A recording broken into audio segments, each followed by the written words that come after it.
अस्सलाम वालेकुम to all of you. आज की वीडियो के अंदर जो हम एमसीक्यूज डिस्कस करने जा रहे हैं that is related to the NMMS test of 2020। So पूरी वीडियो को आपने बहुत गौर से समझना है ताकि हर एमसीक्यू की ट्रिक्स टेक्निक्स आप समझ सकें। So let's start from the question one. The question one is in motion of satellite necessary centripetal force is provided by dash.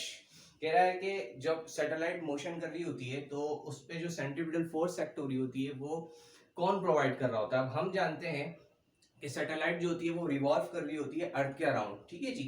अच्छा, हमें पता है कि जो कूलम फोर्स है that is related to the charges, nuclear force is related to the nucleus, magnetic force is related to the magnet. So एक ही force है जो मासिस के दरमियान होती है और हमें पता है कि जब जो अर्थ रिवॉल्व कर रही होती है अराउंड जो सैटेलाइट रिवॉल्व कर रही होती है अराउंड द अर्थ, वो रिवॉल्व कर रही होती है due to the gravitational force. So the correct option is option A. Now let's discuss the second MCQ. In ripple tank, 40 waves pass through a certain point in 1 second. कह रहा है एक tank है उसके अंदर 40 वेव्स पास कर रही हैं 1 सेकंड के अंदर। आगे कह रहा है if wavelength of wave is 5 centimetre, wavelength दे दी है उसने, find the speed of wave. Speed of wave हमसे मालूम करने का कह रहा है। हम जानते हैं कि वेव की स्पीड का फॉर्मूला है v is equal to F lambda, where v is the speed of wave, f is the frequency and lambda is the wavelength। अच्छा, उसने सवाल में v तो हमसे मालूम करने को कहा है, फ्रीक्वेंसी क्या है उसने कहा है 40 वेव्स पास हो रही हैं 1 सेकंड के अंदर। 1 सेकंड के अंदर जितनी वेव्स पास हो रही होती हैं वो फ्रीक्वेंसी होती है। तो हमें उसने सवाल में फ्रीक्वेंसी तो दे दी दैट इज 40 हर्ट्ज। आगे लैम्डा जो है वेवलेंथ है वो क्या है, कह रहा है if wavelength of wave is 5 centimetre, यानी कि वेवलेंथ जो है लैम्डा वो उसने हमें कितना दिया है 5 सेंटीमीटर। अच्छा, सेंटीमीटर है तो इस सेंटीमीटर को कन्वर्ट करेंगे मीटर में, तो हमारे पास 5 इंटू 10 पावर माइनस का 2 मीटर हो जाएगा, क्योंकि हम जानते हैं 1 metre is equal to 10 power 2 centimetre. जहां हम सेंटीमीटर से मीटर में गए मतलब छोटे से बड़े में, इसलिए मैंने 10 पावर माइनस 2 लगा दिया। तो वैल्यूज पुट कर रहे हैं, v is equal to F की जगह पे 40 मल्टीप्लाई बाय लैम्डा की जगह पे 5 इंटू 10 पावर माइनस का 2।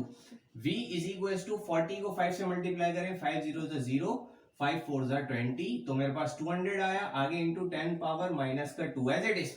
इस 200 को मैं ऐसे लिख सकता हूं, v इज इक्वल टू 200 को ऐसे लिख सकता हूं 2 इंटू 10 पावर 2।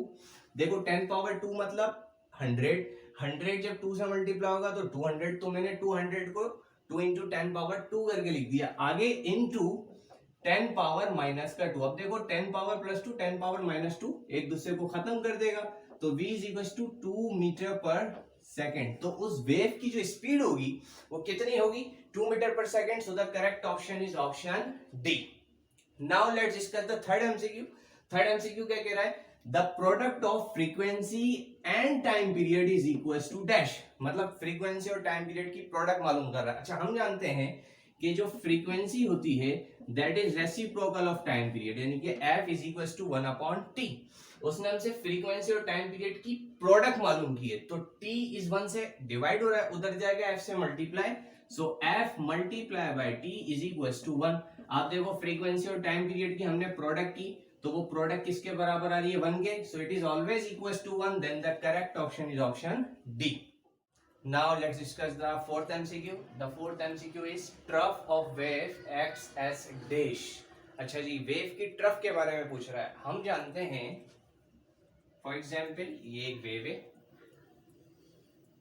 वेव का ये जो अपर पार्ट होता है ये कहलाता है क्रस्ट, और जो लोअर पार्ट होता है ये कहलाता है ट्रफ। उसने हमसे लोअर पार्ट का पूछा है। जो अपर पार्ट होता है ना वेव का, ये अपर पार्ट बिहेव करता है एज अ कॉन्वेक्स लेंस, ठीक है जी। और ये जो लोअर पार्ट होता है ट्रफ, ये बिहेव करता है as a concave lens.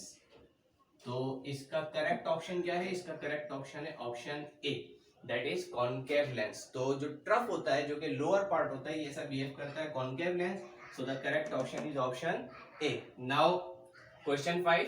In Doppler's effect, if listener moves towards a stationary source, then option A, observed frequency is greater than original frequency. Option B, observed frequency is less than original frequency.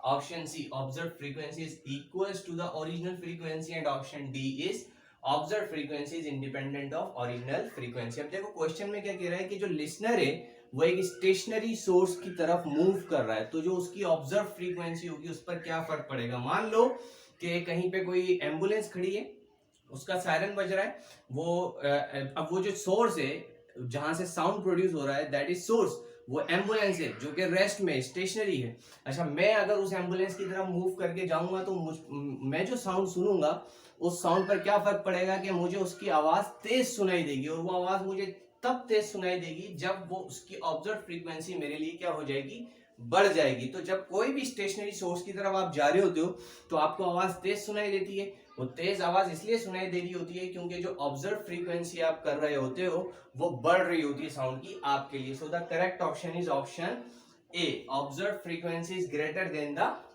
Original frequency. Now let's discuss the question 6। Question 6 is refrigerator is an example of. इस जैसा सवाल हम कर चुके हैं जिसमें मैंने आपको डिटेल में डिस्कस किया था कि रेफ्रिजरेटर किसकी एग्जांपल होती है, सेकंड लॉ ऑफ थर्मोडायनामिक्स की। क्योंकि सेकंड लॉ ऑफ थर्मोडायनामिक्स के अंदर आप बात करते हो कि जो है वो अगर आप cold to hot heat flow कराना चाहो तो वो हमें जो है वो क्लॉजेज स्टेटमेंट बताता है जिसके अंदर हम रेफ्रिजरेटर पढ़ते हैं। So refrigerator is an example of second law of thermodynamics. Question number 7. The question number 7 is in a certain process 400 joule of heat is supplied to the system. 400 joule की heat जो है वो system को supply की है, यानी कि delta Q जो है वो हमारे पास है 400 जूल। आगे कह रहा है at the same time 150 joule of work is done by the system. उसी वक्त पे सिस्टम ने 150 जूल का वर्क किया। तो मैं लिख देता हूं जी delta W is equal to 150 joule. आगे कह रहा है the increase in internal energy of the system. System की इंटरनल एनर्जी में क्या चेंज आ रहा है वो आपसे वो मालूम कर रहा है। It means delta U is equal to question mark. हम जानते हैं first law of thermodynamics delta Q is equal to delta U plus delta W. अब देखो डेल्टा क्यू क्या है, वो हीट जो कि आपने सिस्टम को दी, सिस्टम को हीट दी है तो फिर पॉजिटिव होगा, यानी डेल्टा क्यू की जगह पे मैं 400 रख रहा हूं। आगे is equal to delta U तो उसने हमसे मालूम किया है। आगे वर्क कितना किया है सिस्टम ने, डेल्टा डब्ल्यू की वैल्यू 150। सिस्टम ने वर्क किया है तो डेल्टा डब्ल्यू की वैल्यू पॉजिटिव होगी, यानी कि 150 में यहाँ पर पॉजिटिव रखूंगा। 150 को उठा के आप उधर भेज दें तो 400 minus 150 is equal to delta you.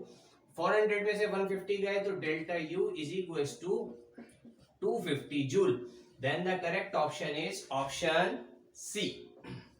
Now question 8. The rapid escape of air from a burst tire is an example of। कह रहा है कि जब टायर बस्ट होता है तो जो रैपिडली एयर एस्केप आउट होती है वो किसकी एग्जाम्पल है। ठीक है जी, उसने आगे प्रोसेस दी है आइसोथर्मल की, एडियाबैटिक की, आइसोबैरिक की या आइसोकोरिक की। हमें पता है इन चारों के अंदर एडियाबैटिक वो प्रोसेस होता है जिसमें क्विक एक्सपेंशन होती है या क्विक कंप्रेशन होती है। क्योंकि जब टायर बस्ट होता है तो जो एयर निकलती है रैपिडली वो क्विक एक्सपेंशन है। ठीक है जी, तो वो एडियाबैटिक के अंदर होता है सिर्फ क्विक एक्सपेंशन और क्विक कंप्रेशन, इसलिए करेक्ट ऑप्शन ऑप्शन बी है। Now question 9. The bicycle pump is an example of. कह रहा है कि जो बाइसाइकिल पंप होता है वो पंप जिससे हम साइकिल में हवा भरते हैं वो किसकी एग्जांपल है, फर्स्ट लॉ की, सेकंड लॉ की, law of conservation of energy की या लॉ ऑफ एंट्रोपी की। So the correct option is option A, first law of thermodynamics की एग्जांपल होती है। Question 10. The question 10 is two positive point charges are placed 2 metre apart.